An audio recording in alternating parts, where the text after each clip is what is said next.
my brother Nigel Miguel down in Belize, checking Yeah, in no doubt, no doubt. in front of the palm trees. Living the life, man. Thank you so much for carving out this time to hop on with me and talk about life and sports, and above all, the living legend Michael Jeffrey Jordan. As we lead into the last episode of The Last Dance coming on this Sunday, actually. So how you like the show so far? I've watched it sparingly. I haven't watched everything, man, just because of things that I have to do. But it's interesting, Right, right. especially being here in Belize, somewhat being removed from that From that world, yeah. from that world. Your camera flipped around, so we watching the palm trees. I don't know if that Yeah. was. I was just Oh, showing you a little bit of what I'm seeing, but I no, flip no, back. no. It's all good. My bad. Yeah, that make us jealous, man, because we stuck up here. We can't enjoy that right now. So, Well, um, we're locked down too, man. But I'm just showing you where I'm spending my time. well, you're locked I down on a farm. yeah, it's a little different, It's a but little. there's still some constraints and rules that we have to follow by just so that Okay. we stay safe. How But here how's in it been down Belize, there? Has it been bad? Sorry to cut you off. no. I was just about to say we had about 18 cases, 2 deaths, and 16 people have recovered. Wow. The 2 that died, they had other circumstances health-wise associated with their passing.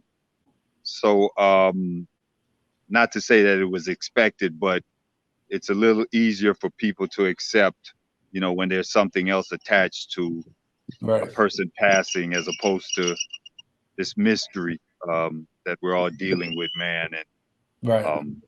while it's sad, one death is too much, but as we look from Belize on to what's going on in the rest of the world, we Sure. consider ourselves very blessed and fortunate. So let's start from the beginning, man. 1981.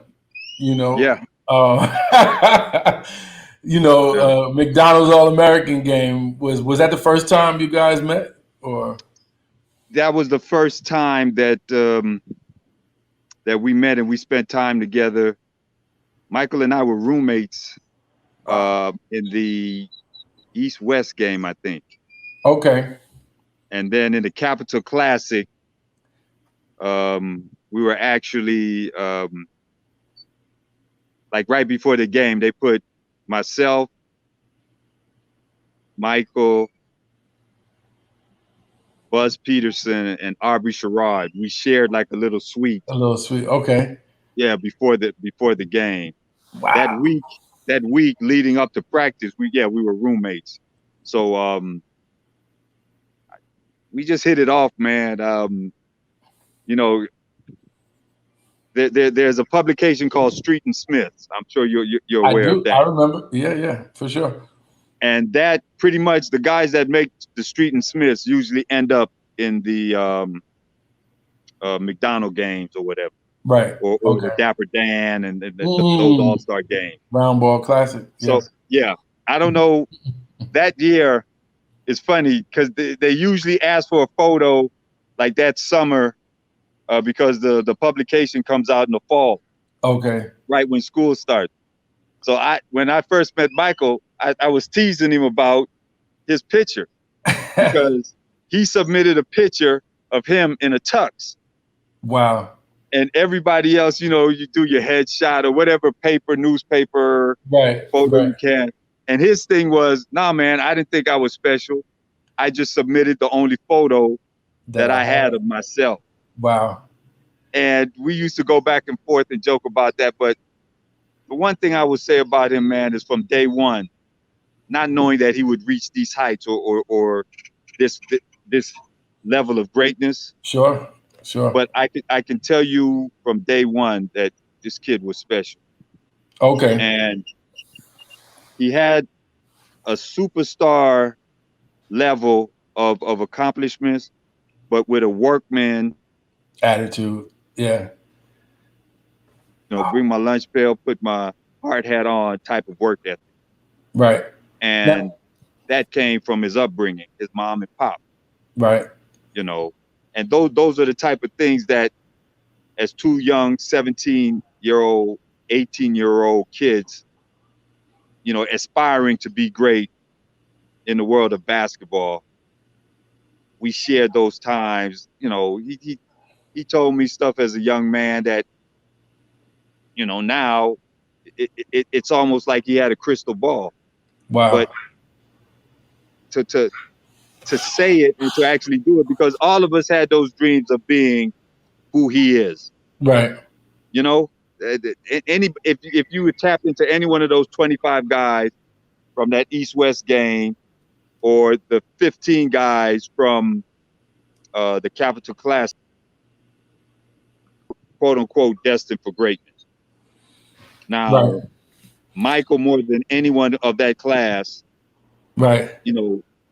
is the epitome of success. Sure. And I was going to But if ask you, like, I mean, cut you off, but like, who was the guy in that class? Like, who did everybody want to see or couldn't wait to see? Because, you had Well, Patrick Ewing. And obviously, Patrick Ewing was the top of the food chain.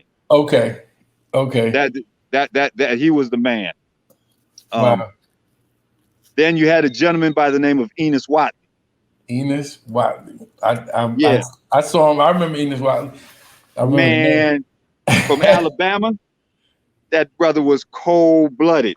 So you got Enos Watley. Then you had a cat by the name of Eric Turner, E.T., and then another gentleman by the name of Sam Vincent. Sam Vincent. Yeah. What about Milt Wagner and Adrian Branch? I think that's what I'm about to say. Then you had AB. then you had Chris Mullin. Wow. Then you had two on that team now, Ed Pinckney. Yeah. Hall of Fame, yeah, without a doubt. Man, I mean, like they rated our class. There was an 81 class that had Dominique. Wow.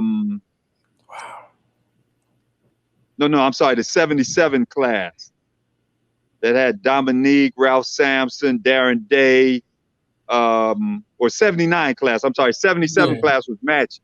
But that 79 class was high up there as well. Right. Ralph Sampson. Like, yeah. Man, but that class was special. Especially if you look back now, that class was special. But you mentioned somebody, you mentioned Adrian Branch. Man. Adrian Branch was a hell of a player, boy. Yeah. One of the names that stuck out, him and Milt Wagner, who went to Louisville. I think that, all of it, I didn't really get into basketball until like 83. I think it was the first, I saw the fish that saved Pittsburgh before I actually saw a real NBA game. But, yeah. Later on down the line, those are the names that stayed and became, one of the first group of legends, I guess, for me, or people to look up to. So just to see you guys in that same space, man, is just kind of mind blowing for me. I can tell you that, the practices from the East-West game and just from the McDonald games, let's just say, was competitive as all outdoors. And the fact that, like, everybody's trying to show what they could do, and you're trying to represent your area. The East Coast, West Coast, South, everybody trying to, show like who's the best. This is what I'm here for. Right. So it was the best of times, man, because it was my first time. Like, I played AAU ball and we went all around the country and we played against the best teams. As a matter of fact, my senior year, our AAU team was #1 in the country.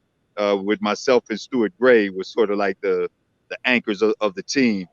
But with like AAU ball, you bring guys in from all over. So it's not just even though it's a West Coast team, you have people from different parts of the country, but they rolling with you. So we Right. played against the Riverside, the Gauchos, Mm. Wow. New York City guys. And Yeah. Yeah. matter of fact, the first time I met Patrick, I met Patrick before I met Michael, because we actually played in a East versus West classic out in Los Angeles at Cal State LA, and Okay. they flew Patrick Ewing in. They had a guy on the New York team named Cosell Brown, Nigel Wallace. Um, who else? What was this guard? This forward, Dwayne Johnson. I don't know if that name rings a bell. Oh. DJ. He ended up playing at Marquette, but he Okay. was a New York City kid. They came down to LA, spent a couple of days, and we had this game, and that was the first time I saw Patrick Ewing. And the cool thing about that was there was an instant connection. I don't know how he knew, but him being from Jamaica, Right.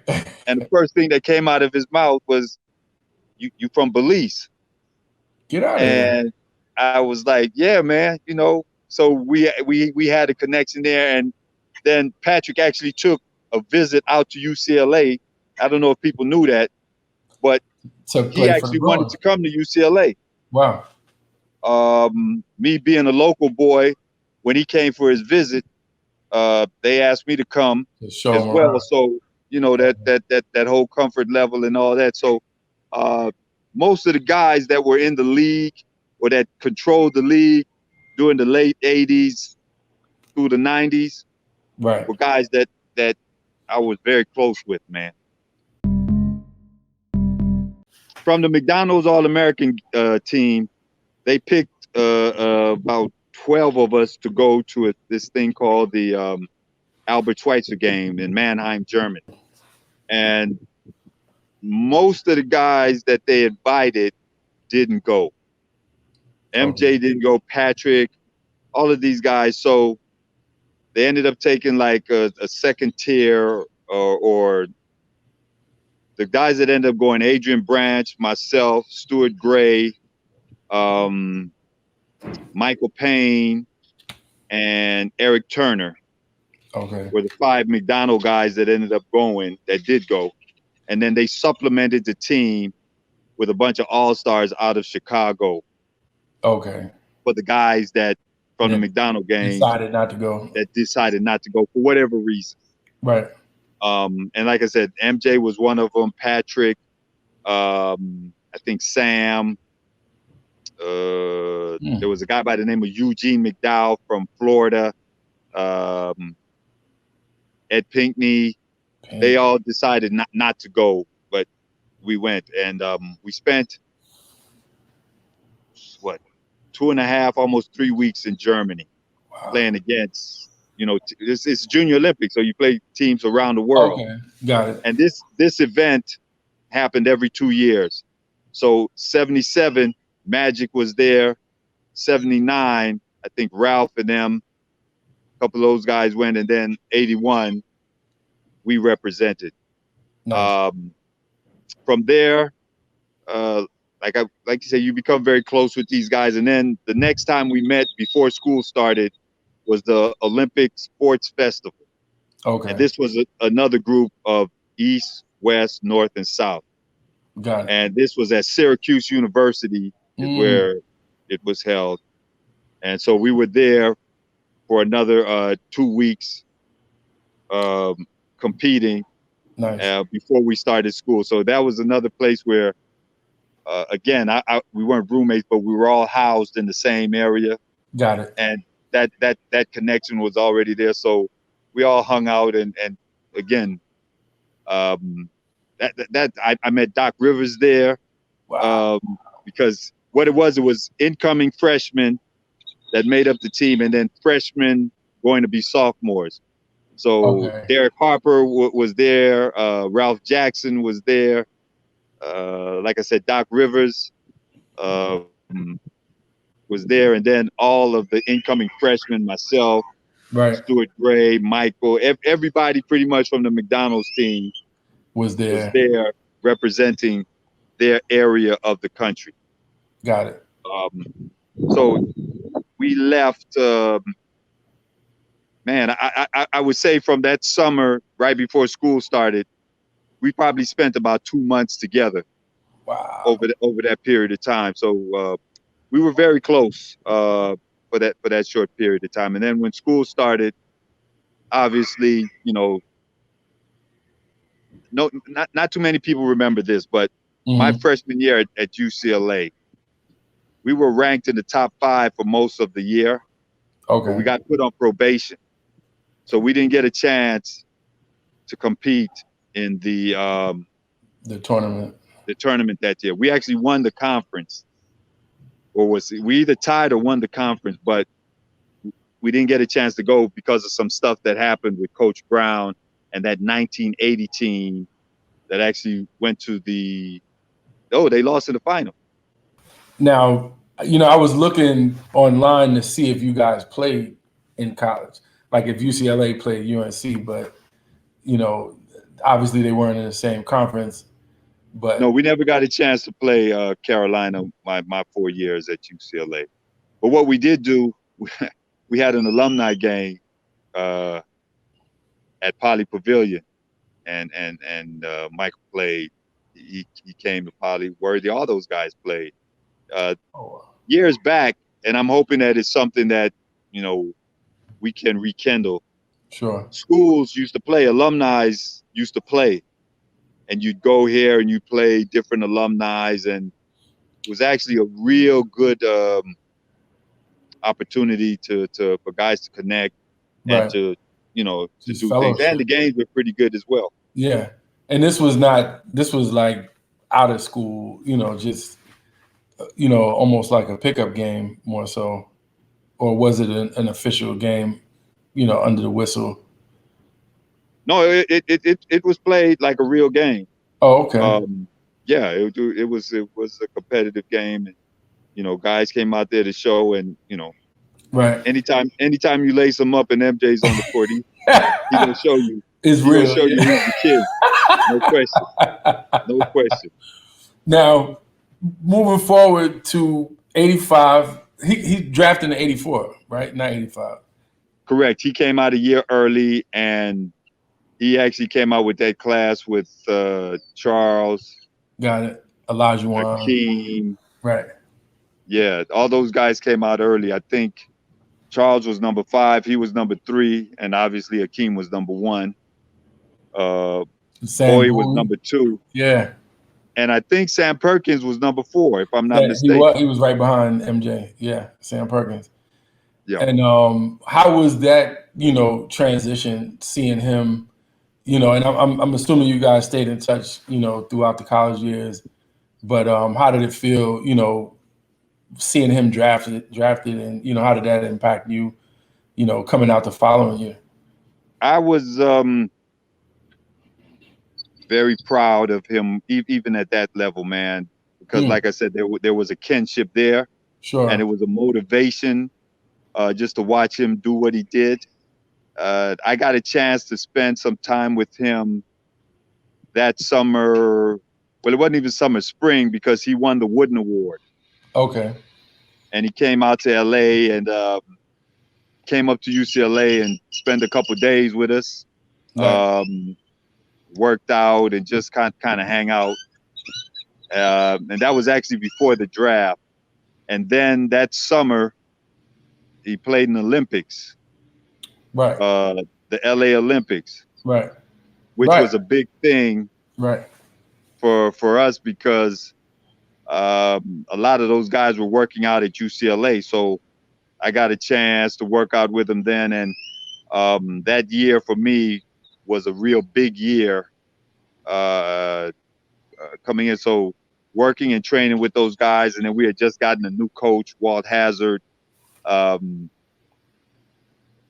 got a chance to really feel that NBA life or the professional life, because all those guys were up on campus. Magic and them was up on campus training. All the Lakers, they would come back to UCLA and play during the summer, and just it was the Mecca, man. It was the place to be. Right. Right. So watching MJ um, do what he did that rookie year, Right. it was impressive because while you can say to yourself that you think you're good, and those guys that you compete with, your peers, they might say, "Oh yeah, he's special," Right. but you still got to go out there and do it. Sure. And no one, I don't care what anybody would try to tell you, no one knew or thought that he would be as good as he was, as fast as it happened. Wow. I recently visited the '85 All-Star game. That was like the first All-Star game that I got to see. My dad had a VHS tape of it. And, not too long ago, and always comparing like the old school games versus now, there was a notion that those guys were slow or the games were slower, but not that game, Jack. Like watching Magic and Isaiah go back and forth. And, I think Mike, he didn't really score in the double digits that game, but he was. Yeah, that was the freeze out game, remember? Oh, I didn't know that. Yeah, Wow. that was the issue. Okay. Okay. I get it now. You make a great point, though, man. You make a great point. Like I always tell guys, when somebody's legit and they can play in whatever era, right, is when you look at their highlights now and they still look like highlights. Still, like, you know what I'm saying? You pop in some of that Magic, some of that Isaiah, some of that MJ, some of that Dominique. That stuff still looks real. Like, that's nice. That's nice right now. Right. I mean, Norm Nixon, Ralph Sampson, who won the MVP of that game. Like it, I didn't expect to kind of witness all of that. I was really going to check him out and see how he was holding up, kind of back then. But they were ball players, man. They were really good. And it does hold up. It still looks pretty. It looks swift. They're not sluggish out there at all. And for me, that's just an amazing thing to see. Versus, they weren't track stars. Like a lot of these guys today are just like super athletes. But yes, cats back then had to be real creative, man. They were real ball players. They didn't have all the physicality, but it was just art, like pure art. The athleticism of today's game is unbelievable. Right. Because now you have about 5 or 6 athletes on level with MJ out there playing. Right. But the issue with that is you only have about 1 or 2 that have the basketball capacity to match that athleticism. And when you look at somebody like LeBron and you be like, oh man, the ultimate athlete, but he's also the ultimate ball player. Sure. You look at somebody like Steph, that might not be as athletic, but is a decent athlete for someone his size. Sure. But his skill level is off the charts. Right. You look at somebody like a James Harden, who is a better athlete than people give him credit for. You look at somebody like Kevin Durant, right, who is a freak of nature and got the athletics, the basketball credentials or the basketball cachet to do like some phenomenal stuff. You know what I mean? Sure. At his height, I mean, he's pretty much 7 foot doing that, which is it's just mind blowing. Back in the '80s, I mean, Ralph Sampson was mobile. He was agile, but not to this capacity. And but you could see how the game has gone through phases. Sure. But even with that, like MJ stuff is still superior, man. It really is. I mean, for me, it's always been, what he brought was such something so special, even stylistically, like aesthetically.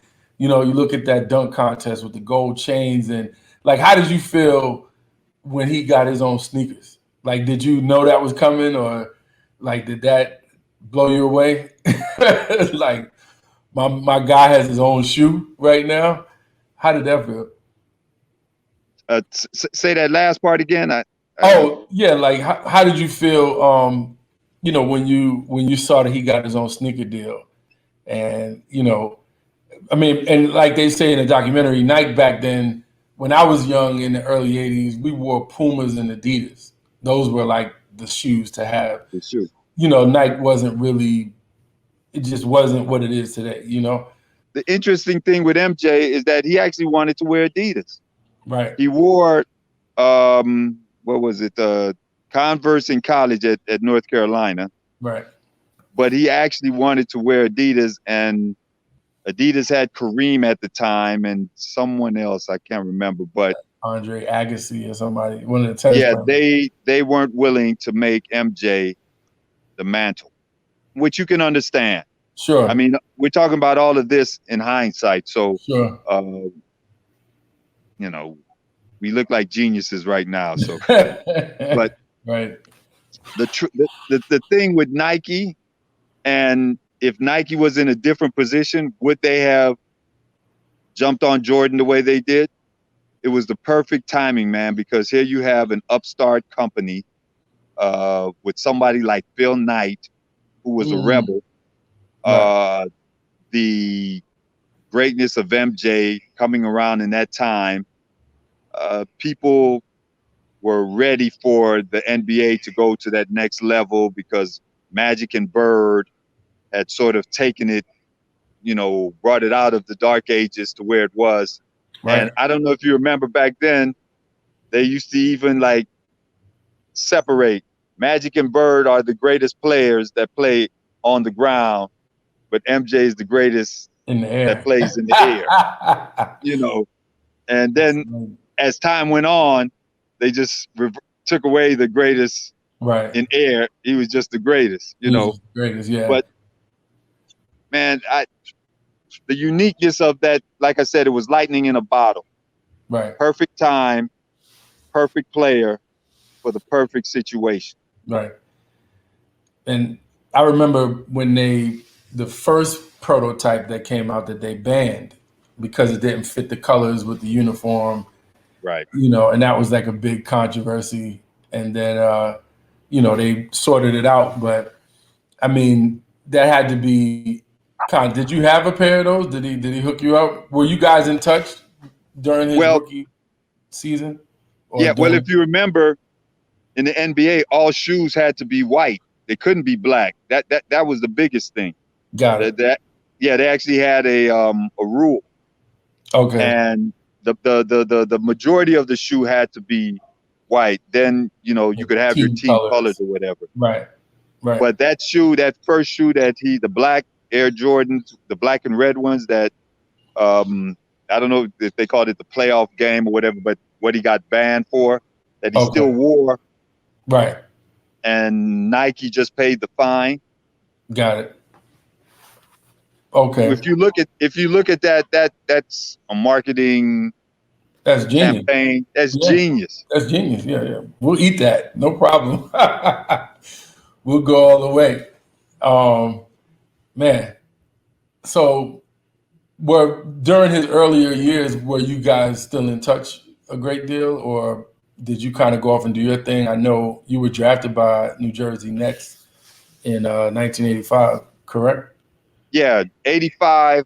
I got drafted, and with the Nets, I was like their second pick that year. They didn't have a first round pick, but they drafted a guy out of Spain by the name of Fernando Martin. Okay. Who was part of that 84 Spanish Olympic team, which I think the U.S. beat in the finals at the LA Olympics. And then there was a big guy out of, Georgia Tech by the name of Yvonne Joseph.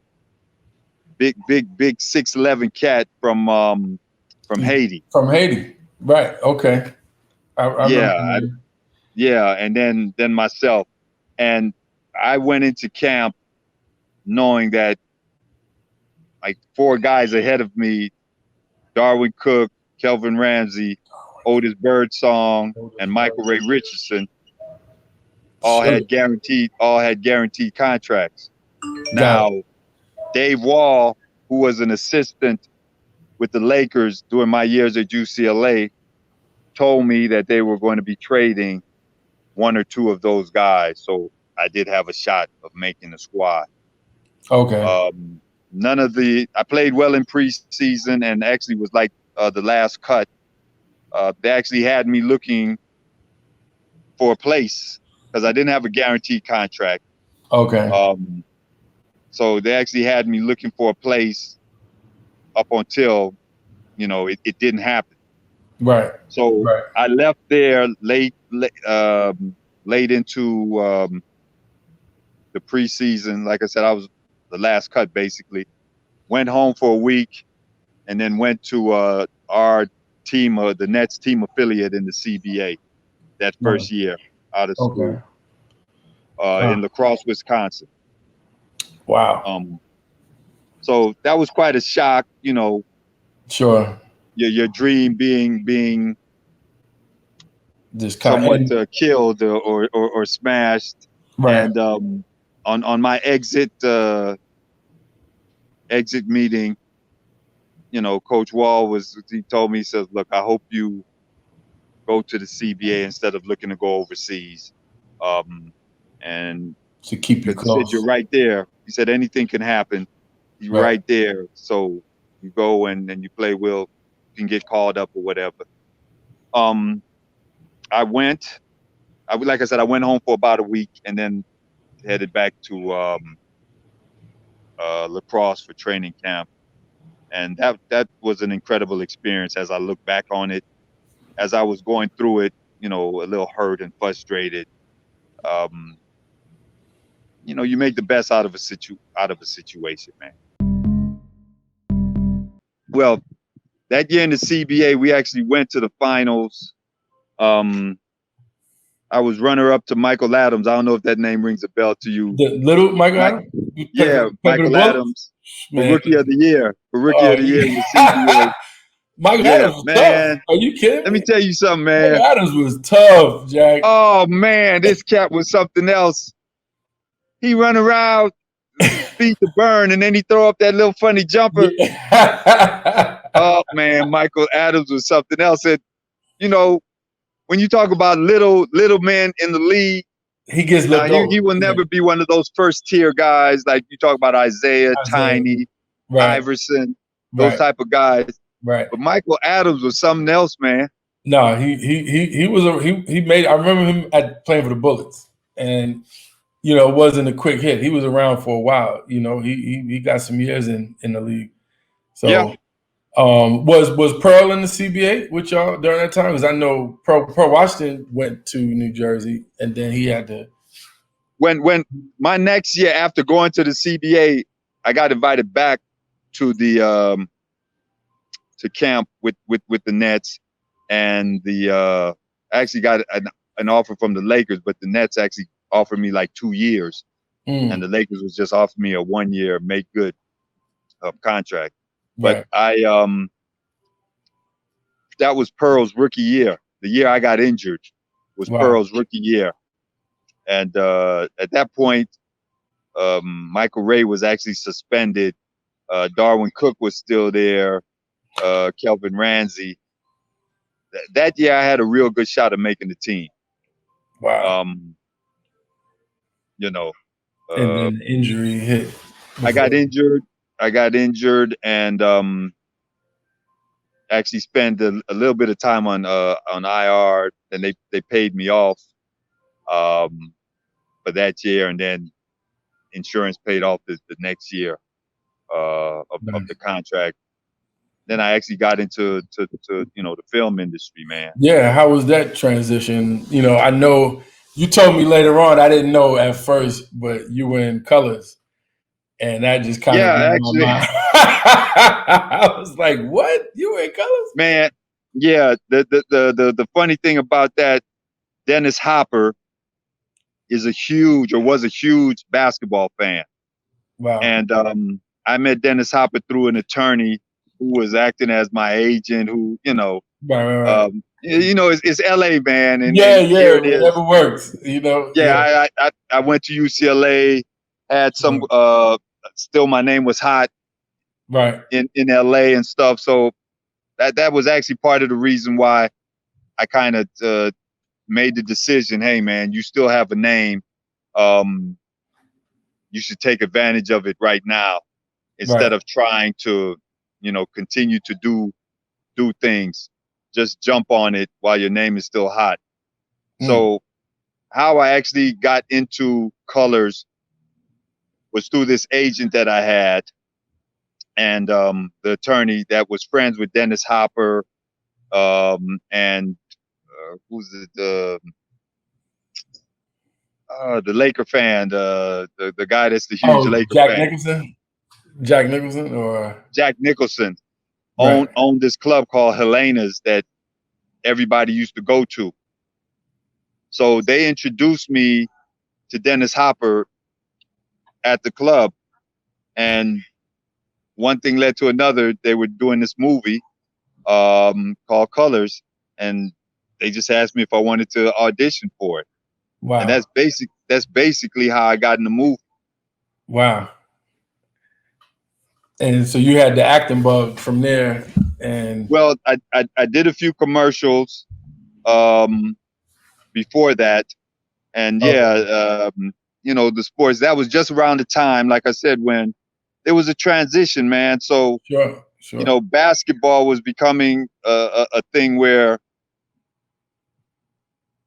it was becoming more than a sport. It was entertainment. right, The Lakers had Magic, right, and this whole transition. Michael was just coming into the league. There, sure, there, there was a whole change in everything. right, So a lot of the actors weren't real great ball players, but I was a ball player that was acting. So got it.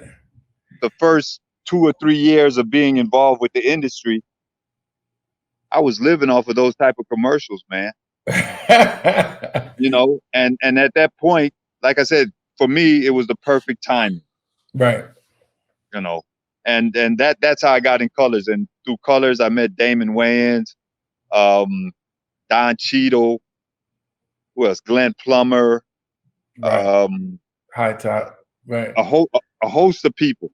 And those were like guys that they were actors. I just happened to be in their company within a Right. project that got a lot of shine, and I was a Sure. part of it. So Yeah. I became their compadres, Right. um, like I said, like movies like specifically Colors, those were iconic films. Indeed. So, that kind of gave me some carte blanche to be Yeah. considered an Sure. actor. You know what Right. I'm saying? I mean, it was a cultural moment. So, like you said, any attachment to that, at least for the next 3 to 4 years, you can kind of Oh yeah, leverage you can for ride that. effect. You can Yeah. ride that. Yeah. Like having that on your resume meant something to Right. people in the industry. The Right. fact that you worked with Robert Duvall, Sean Penn, you Woo. were directed by Dennis Hopper. Right. Those things were important. In 80s Hollywood, like that was the pinnacle. I mean, even now, to be honest, like those guys were true artisans, Dennis Hopper in particular, and Sean Penn was Michael Jordan back then, like he was a rock star in the Let me 80s. tell you something. I learned so much just from being on the set. And the thing that was really special was the fact that Dennis Hopper took a liking to me because of sports. So he'd invite me on the set even when I wasn't filming, Wow. you know? So I got a chance to see those guys work. I got a chance to, like, being on Colors was my ABCs of filmmaking. Wow. You know, I'd ask, well, what does the first AD do? What does the second AD do? What does the UPM do? What does, a line producer do? All those things, those guys were willing to share with me. Right. So it's magical times, man. I've been very fortunate to be a part of some iconic films, some iconic commercials, some iconic productions. Sure. That sort of, like you said, for that particular period of time, right, they were important projects. I mean, White Men Can't Jump. That's another one. Yeah. Ron Shelton. That's like, if you're an athlete trying to get into the industry, okay, there's no better relationship to be able to have than with a person like Ron Shelton. Because one, he's an industry icon. Two, he understands the mind of an athlete. So that transition or that crossover, he gets it, man, and he will be compassionate to your issues. Nice. He knows how to talk to you to get the best work out of it. You look at White Men Can't Jump, like that still has legs to this day. Now you can look back and say, okay, the way they wear their clothes or whatever, okay, so that dates it. Yeah. But if you talk about the energy and the performances and all that, that shit holds up, man. Yeah, indeed. The storyline, it's engaging, Yes. the framework of it and the believability, like you and Shake out there, who was a stellar ball player in his own right. Man, you look at that. Okay, you mentioned Shake. Yeah. Like I have a bond with my man from that forever. Right. Right. Because of our connection in that film. Now the other thing, we had the same agent at the time as well. Okay. But because of us being partners in White Man Can't Jump, I was in his wedding. There are things that as you look back, that those are special moments. Sure. And I'm not saying that I'm unique in any kind of way. I'm just more sharing that because that kind of stuff happens on a lot of projects. Right. But it's more the intimacy of the industry, I guess, is what I'm trying to bring out. I mean, I'll say this as we grew up hoop dreams in the Black community in particular, man. Sports, athletics have always been a way out, Yep. In many ways. And I've seen a lot of brothers kind of hit the wall, where there's, where that journey is over, but they've never been able to pick up, and kind of pivot and move into another space, So the fact that, you made it to the NBA, man, and, just making it is a huge deal, like a lot of people won't even see those moments, but you made it, and the CBA back then was not like, it didn't feel like a D league, to be honest, like it was just an adjacent league, it wasn't, those games were televised, I remember seeing some of those games back then. Yeah. So, we had a unique deal because the team I played for, the Crosse Catbirds, was sort of like the Lakers of the CBA. I mean, we had a television contract. Like you said, our game, like CBA used to televise a game of the week.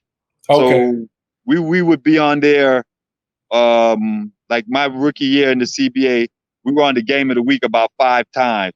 But besides that, you were able to see a lacrosse Catbird game because we had our own TV deal. So that was unique.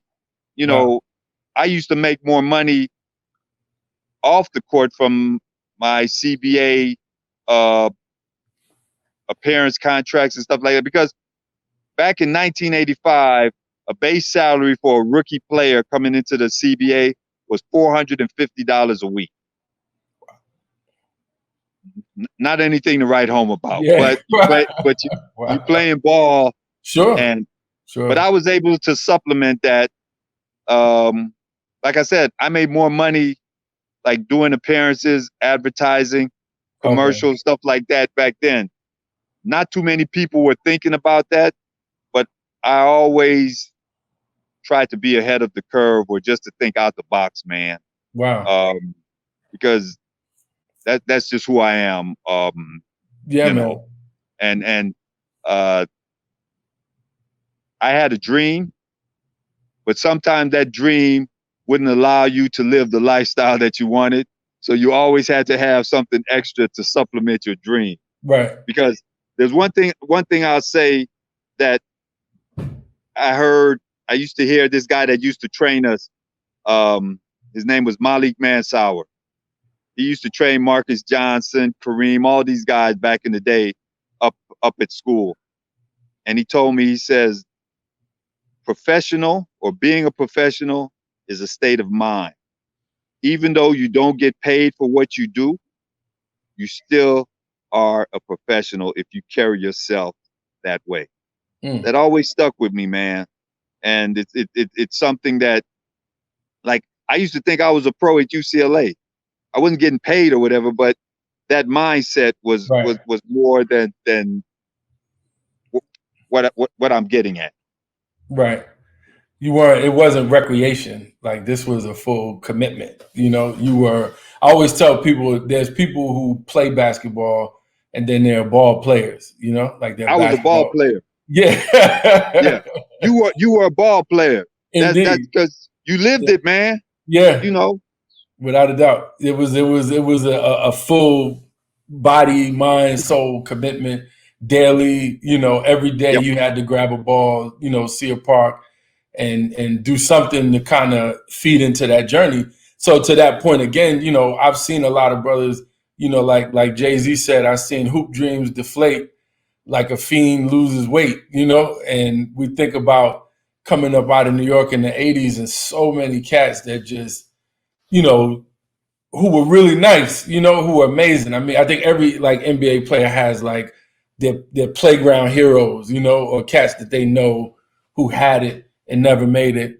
But then to actually make it, and then to see that journey kind of derail, and then easily pivot into Hollywood, you know, like that's amazing. And to keep going, you know, and still benefiting from the craft, you know, benefiting from basketball, you know, all the way to, you know, from White Man Can't Jump to, was Blue Chips the next sort of sports? Blue Chips was the next project, and And you were again, behind the that was scenes in Blue Chip. You weren't on camera, or were you on camera as well? I was on camera, but I was sort of making the transition. The thing was, I played on the team before Shaq and Penny got there. We were the team that was his That his was bad horrible. team that went 16-12, you know, Right. and everybody was killing us. Right. The down years, but that's another Ron Shelton project, Okay. and Okay. Ron was actually supposed to direct that, but William Freakin ended up directing it. His wife at the time was the head of the studio at Paramount, Sherry Lansing. Wow. So Ron, the way those negotiations went, it was a Ron Shelton project until William Freakin says he wanted to direct. Mm. And it kind of got taken away from him. And I still think that's a solid project. It would have had a different feel being directed by Ron Shelton, but William Freakin did a heck of a job. Right. And then it was the introduction of Shaq and Penny Hardaway to Right. the big screen, Sure. which eventually made them teammates. Made them teammates. And it was That's because special. of those rehearsals and us shooting and all that kind of stuff that, you know, I saw Penny up close, man. He was bad. He was a bad boy. Oh man, he was something else, brother. He was a bad boy. I saw him play in And Memphis at Madison Square Garden in like okay, the so you know the Christmas real Classic. deal. Yeah. He was above the rim. He was everywhere, man. You know. And the one thing I would say, he was a pre-coming of LeBron. Got it. With a little more pizzazz, but Pizzazz, yeah. had that same, man. If Penny didn't get hurt, Right. we'd be talking about him in that same breath as the Sure. Kobe's, LeBron, and all. Sure. He would be there. Without a doubt. He had every element, the tool, the height. He was the first one since Magic that we felt had that sort of, floor general at that height. Like that's the freak of nature.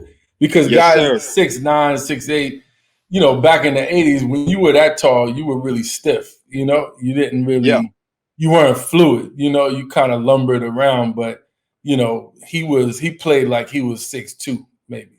Like he had that sort of agility. And I'll tell you something interesting though. An MJ story about Penny Hardaway. Mm. I remember him saying this was he had just come back. Okay. And I can count the times that I hear MJ give somebody credit. I love it. And I can tell you, Penny Hardaway was one Got that it. he said, I see some of myself in him. Vince Carter at the dunk contest was that 2000 when they had it Golden State when he put on that show. Sure. I actually watched the dunk contest with MJ from his hotel room, but it was a group of us, his boys, Howard White, who else was in there? His boy that went to Richmond. I can't remember his name, but it was a group of us that watched it, and Okay. I was looking at MJ, sort of like peeking at him, watching him, seeing how his take, Right. and I could actually see him proud of what Vince was doing, Right. And who else did I hear pay a comment? And Kobe, Okay. as well. Those were like the three people I heard him like actually, Right. Give his props to, yeah. give some love to. That I'm sure he might have done it to other folk, but those are things that I witnessed. Got it. Yeah. I always wondered, was there anybody that he was intimidated of? Like, I mean, that's such a harsh word, but like, was there folks coming into the league where he was like, man, I ain't trying to, go head up with this cat, or I've asked him that question, and he's never said he's been intimidated of anybody, but he right. did say one thing. You remember Mad Max? Oh yeah, Vernon Maxwell. Vernon Maxwell. Wow. That's Michael said, man, that dude is crazy. Yeah. Because he said on the court, they going at it, right? Right. And he's like, Vernon is trying to get in his head and talks, and he said Vernon is crazy. Right. He said after the game, the dude runs in the locker room, please, man, can you sign my shoes for my kids? Blah blah, this and that. And he's like, oh man, this dude, Yeah. that's the only time I heard him make a reference to somebody, but right. I don't believe that he was ever intimidated, or he hasn't said that to me. Sure. I know he had mad respect. Sure. For Joe Dumars. Okay. Indeed. And the job that Joe did. But he thought mainly, he said, the rest of them dudes were just trying to beat him up.